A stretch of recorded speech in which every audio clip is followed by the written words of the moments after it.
Okay, so talking about the food that you can consume or your meal plan put together, and that is one of the main topics that I have this series. Though the first two things were general awareness perspective, how you act upon it is all your choice. But the third thing is where I feel that it is more critical for you to be aware is about the meal plans, or let's say diets. So most diets are what I consider them to be yang, and what I implore you to consider is an yin style diet. And why am I calling them yang and yin? I will talk about it. Now, you take any diet, I've heard a lot of those names, but I don't follow them to the D, and I've never been a big fan of diets, thankfully. Uh, so most of them like keto diet or was it GM diet or protein only diet or no carbs diet, or I think there are even vegan diet, right? I think there are a lot of other forms of diets where you literally, okay, why do I call them yang, right? Because you are um, disrupting something, you are attacking something, you're stopping something. Your your body has been used to something, and all of a sudden you are stopping it. Now it definitely works because you are stopping something, so there is obviously there's going to be a change. But then the problem is, most people complain about diets is because you have them only for 2 weeks, 6 weeks, 12 weeks, whatever is the duration, and then you're back to normal. So the disruption is only visible only for that immediate time and not afterwards. So that's why I call them yang, because they're quick, they're fast, and they're disruptive, and they are not sustainable. And why I'm talking about yin style of diet is, you take any of those concepts, right? Pretty much everything has some minor or a significant difference to the way you eat or the kind of food that you consume, right? um, just adopt one or two of those features and then inculcate the same thing along with your um, you know um along with your regular meal plans, right? You will still see a difference because you have made a small change, but you've not disrupted anything that is happening. So you're tuning your body to learn, which is telling it, hey, sharp, stop, right? If something you might ask me again that I'm not a certified nutritionist to be telling you about what diets to use, what diets not to use. There may be a medical condition associated to it. There could be a lot of reasons. But if you're somebody who's just picking up something, think about this. And again, I'm coming from a personal experience point of view, and let me talk about it with an example, right? A few years back, I had undergone severe depression because of some issues that I had. And depression is the sucker when it comes to food because you have absolutely no control about what you eat. And prior to depression, I had gone through a change, which was a kind of yang diet. So somebody told me, and a few people advised around it, and I completely adhered to it to the T. So I stopped eating Indian breakfast like idlis and dosas and everything. I switched to only an oatmeal every single day, which means I used to have a cup of milk and oats soaked in it and eat it. And this was my breakfast pretty much all 7 days, maybe 5 days, and 2 days, maybe something else like egg or something like that. And night, I cut rice. Again, I used to eat only chapatis and a lot of other things that happen, including eating fruits and vegetables, which is okay. But why I'm talking about these two is eventually, because I had so much of milk, I had an habit of going back home and having a cup of milk again. A cup of milk in the morning, a cup of milk in the evening. Imagine doing the same thing again every single day. And it was no big brainer that over a period of time that ended up becoming lactose intolerant. I still can't have milk. So I have to have vegan milk or milk made from nuts. Otherwise, if I have the normal milk, I have a lot of issues in terms of bloating or an upset stomach. It's very evident. I mean, if I have it in the morning, by afternoon itself, I will have these signs very, very evident. You see, the Yank style that I adopted to stop eating everything and then just go have only milk every single day. Now, you may call me that was really silly of you to do that, or why did you even do that? But that's how diets are. I mean, I'm giving the example of just milk, but It could be somebody who says that don't eat anything starchy, don't eat potatoes, don't eat bananas, don't eat carbs, don't eat that, which is loaded with sugar, which is loaded with carbs, which is loaded with starch. People can give you a thousand reasons and you completely stop eating, or you end up eating something else in addition to it. So those aggressive motions lead to repercussions which you may not see it immediately, but evidently over a period of time you will see it. This was a very, very rare case, but it did cause trouble to me. And again, I also developed gluten allergy because of eating wheat incessantly other than rice. Now, because of all these things, I had developed a medical condition. I had severe bloating. I had irritable bowel syndrome. All these things, remember, again, coupled with the depression that I was going through. So it is both emotional, which affects your physiological systems to the worst, and then you disrupt it with something even more. It is meant for a disaster. Now, the reason I am talking about this is that's my journey of how I adopted a style, and that impacted me with additional factors made it worse. Now, it took a lot of time to understand this. I know a lot of people recommend that you journal. So they ask you to journal that what did you eat in the morning? How much did you take? Maybe for a calorie count, yes, but I would recommend you at least take a week and journal what you eat. What do you eat? I mean, let's say you ate something in the morning today. If you're finding discomfort in the evening or about a couple of hours later, check what did you eat, right?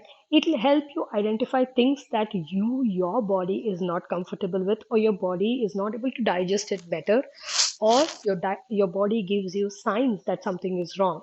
So you end up going to the washroom and taking a dump, or you end up having bloating, or you end up having those reverse I don't know the name, where you have this burning sensation near the end of your throat, or some juices which are reflect thrown back, and things like that, right? So these are indicators of something that your body is not comfortable with. And we most of the time we do not pay attention to it. We just think that, yeah, okay, that last meal I had was probably too heavy, or maybe it didn't go well, but you're not identifying what is it that did not go well. So yang diets and identifying these will help you transform into an in style. Taking my example again, I was allergic to milk, I was allergic to gluten. Now, what is the other supplement that I can have, right? So now I use millets. I eat a lot of millets. That doesn't mean I don't eat rice. That doesn't mean I don't eat wheat. That doesn't mean I don't have milk. But maybe in a couple of weeks time, I mean in a week, in a couple of days, I may not have it regularly. Maybe one meal will be an exception for the 2 days or 3 days, so that I'm not completely you know um, avoiding them, but not only having them. Now, millets is one. The second thing that I have understood for my problem, or the way my system reacts, is to incorporate more of raw fruits and raw veggies, because they bring in that fiber aspect, which reduces the fat that I have, and which reduces the fatty food that I intake mostly, which is either sweets or oily food and things like that, deep fried and things like that. So, what I did in the last 2 years is that I ensure that at least one meal has some portion of raw food in it. And if not raw, at least blanched, or sauteed and not deep fried. So what do I mean by that? There used to be a time when I used to go to office before COVID at least. I used to have five fruits and five veggies. I like that five and five rule. Now, some people may say that it's too much and it is not affordable.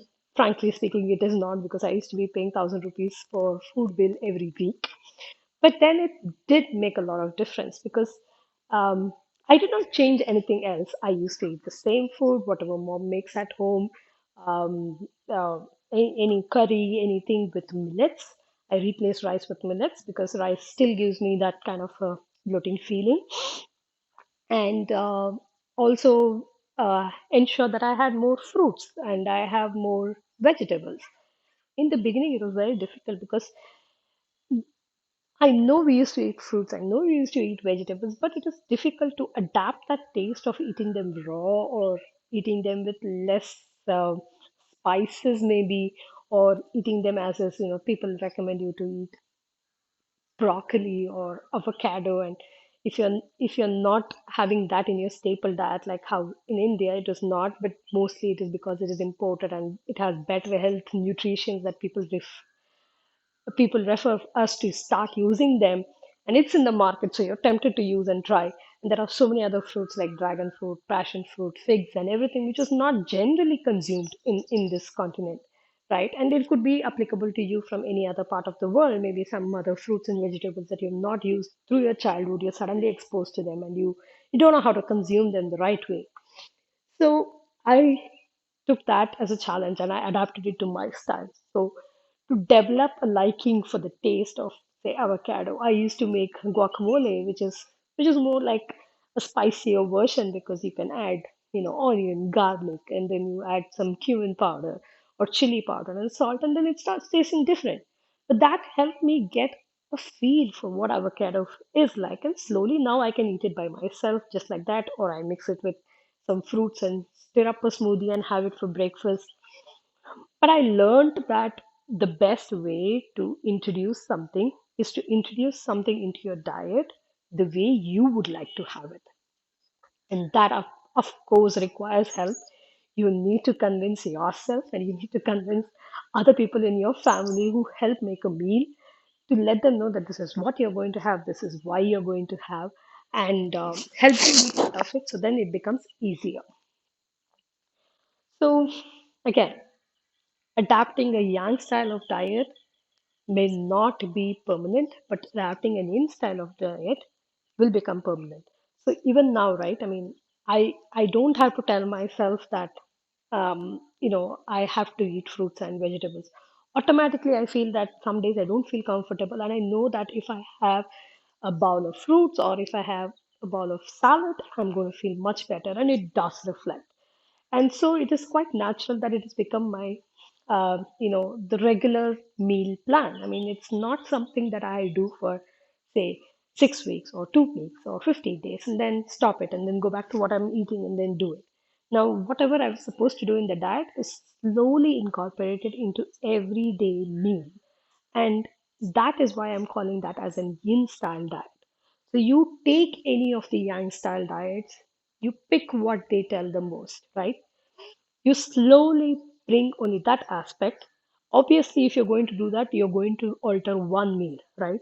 And you don't have to do it every single day. Let's say you start off with Monday and then you use the same concept on Tuesday or Wednesday or Monday, Wednesday, Friday, or leave all these working days where you're busy, you have something to do.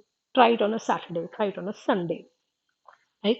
So adopt those concepts of dealing with something very subtly into your system, because then you're not disrupting anything so majorly that your system is thrown off guard. Over a period of time you will realize the difference. So earlier every single day I used to start with a flat belly in the morning, no matter what I used to eat, whether I followed that diet or anything. I used to have severe bloating by end of the evening. No matter what I ate, whether I ate fruits or vegetables, because the damage was so bad. And now to 1.5 years, I know that if I'm having a bloated stomach in the evening, that's probably because I did not have more of raw fruits or raw veggies or fiber either the day before, or in the morning the fruits quota was not satisfied, or I had something very bad like probably rice or milk which is showing up, which means that most of the days I have a flat belly, which is not, which is not, I mean, I have a flat belly and it is not bloated. And that is much more a relief than any other fat diet that I would like to follow and make a difference to my body. Because at the end of the day, remember, you want to be at ease. You do not want anything to affect you, not just your physiological system, but your other things as well. So, keeping all that in mind, why I'm again saying is slowly switch from a yang style to a yin style, adopt any diet fad, probably inculcate it along with what you do.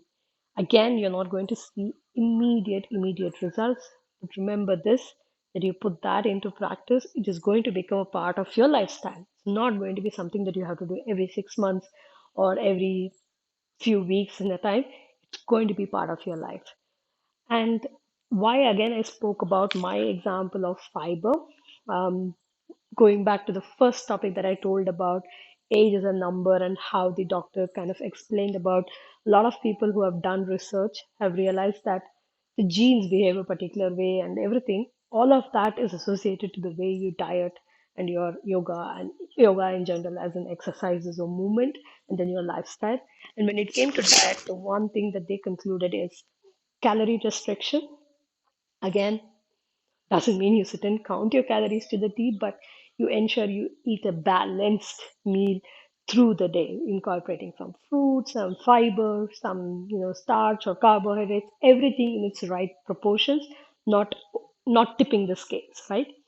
So that calories restriction and most importantly avoiding fat by replacing it with high fiber. So and best fiber is again plant sources. So you know what you need to do if you want to stay, at least look younger or age slowly. So, on that note, we'll wrap this Explorian series for food. So, if you have any any challenges or any medical conditions or anything that you feel uncomfortable after having a meal, I highly recommend journaling, and you will automatically notice what are the trigger points, and you can just read online to find what are other equivalents instead of this. And if not, you can always go to a nutritionist. The one thing that I would recommend is a nutritionist generally, as much as they know your condition, they do have a standard template which says that this quantifies for this. Now, you may not be able to easily adapt all of that. So, find somebody with whom you can have a working conversation as to, hey, this is what I like, this is what I don't like. Why don't you help me come up with a meal plan, right? I think that is more beneficial. I would love to do that with a nutritionist than rather hear them say something that don't eat this at all, which is again yang style. Don't eat, don't do is something that is not going to settle in the long run because it's something that you've already been doing. Taking that off completely makes no absolute sense. Take it off slowly by replacing it with something else. So work with a professional nutritionist to find a meal plan for you. And if you don't have the time and money for everything, like I said, adapt slowly. Eat a fruit maybe, eat a vegetable maybe. Simplest is cucumbers and carrots. The easiest to go by, or cabbage. You can just shred cabbage and keep it and then eat it. Replace any one of these, and then you'll start seeing the difference. So let me know if you have any questions or how did you like this particular segment on food, and one of my favorite topics as well. So, namaste.